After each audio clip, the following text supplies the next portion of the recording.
I'm John Donnelly. I'm 24 years old. I'm from Morristown, New Jersey, and I'm biking across the country to raise awareness about Lyme disease and all tick-borne diseases. I am not a cyclist, though. No? I didn't become a cyclist until about 4 or 5 months ago, so this is all new to me, and I'm going on a few of my first real climbs in these next couple days.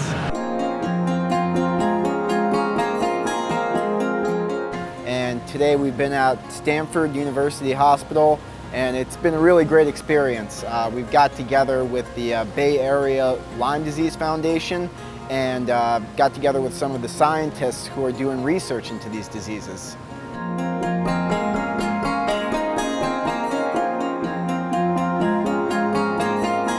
And I don't think it's a forced comparison between Yosemite, which has been burnt down, abandoned by the government yesterday and today, and what a lot of patients are going through with these illnesses. I mean, these are diseases that are relatively unknown.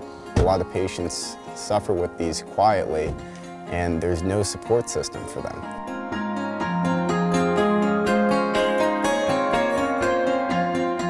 I've been on this route for a while now, which has given me some time to reflect and think about what I've done and the people I've met over the last few days. It's a particularly difficult diagnosis for children because symptoms often mimic other illnesses and can be misdiagnosed as something else completely. It's a serious epidemic that, in my view, is getting worse every day.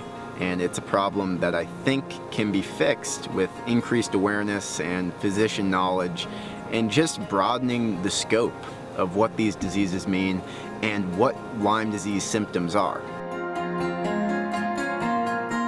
It'd be easy to describe Nevada and the locations we're riding through as destitute and possibly hopeless.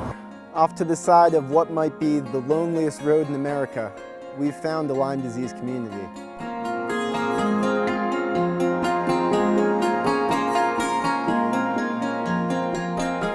And I think it's the timing of this ride that makes it salient and significant. Many people in the Lyme disease community feel like we're approaching a tipping point, and we see this in a few different ways. There's increased awareness about these diseases, there's new question-raising research, and there's growing collaboration among national Lyme disease organizations.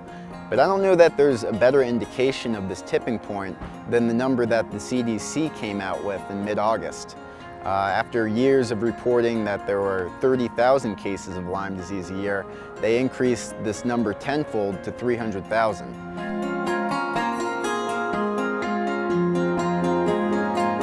We are in Escalante, Utah, and we're outside of a cafe right now. I just got done with a pretty big climb, and now I'm preparing for a radio interview. So I'm taking some notes. It's kind of easy to get distracted when you're on the bike all day. It's a little weird, the dichotomy between being on the bike for 100 miles a day and then having these interviews throughout. So I'm trying to get focused now and just prepare for this.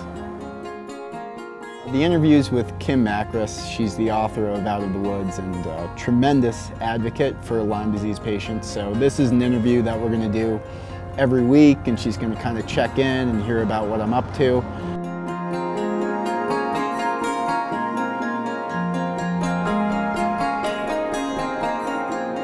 We're always engaging people and telling them about what we're doing. And the TBDA van is great for that. It's awesome for getting attention. So I think we've so far been successful at that, coupling that with the social media campaign.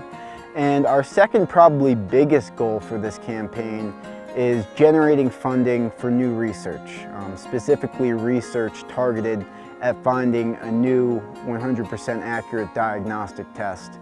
And in a time of government dysfunction and budgetary issues, it's very difficult to get funding. And I don't know if this problem is going to get much better in the coming months, even years. Through this ride and my speaking out and being open about all of these things, it will encourage others to do the same. Working together in the days ahead is really the best way we can be effective. And this isn't just an idealistic plea, that's just a fact. We need to have one vision and just need to be united on that front.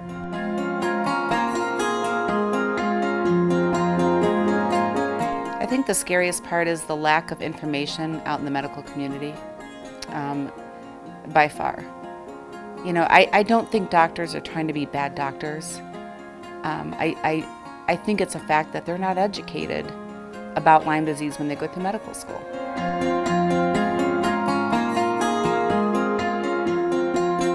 You know, we need government backing.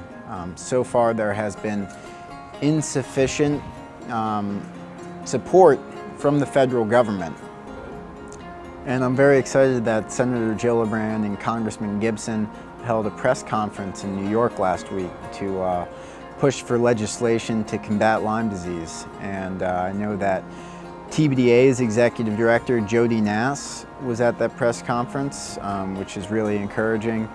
And as I go across the country, I'm going to be asking people to sign a petition that's in favor of this legislation.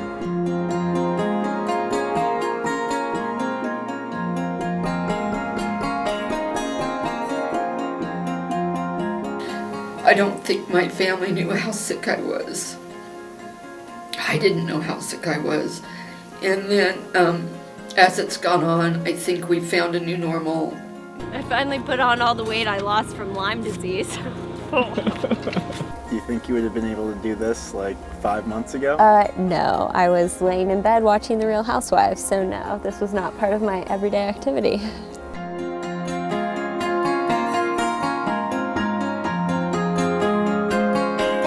I think we're going to do 100 miles. We'll be on Route 50 for a lot of it, though I know we are going to take back roads. I'm really excited to see some of that West Virginia beauty, and you know, it's going to be tough these last 2 weeks. I mean, we're all starting to get a little bit sick, a little bit worn down, suffering with, you know, various injuries, but you'd have to be the world's most incurable cynic not to enjoy all of this beauty.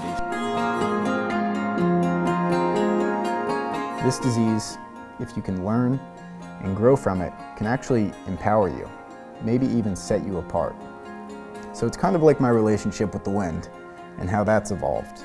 Before it was an escape, something I wanted to get lost in. Now it's just an obstacle, something I charge at, cut through, and even transcend, so long as I go fast enough.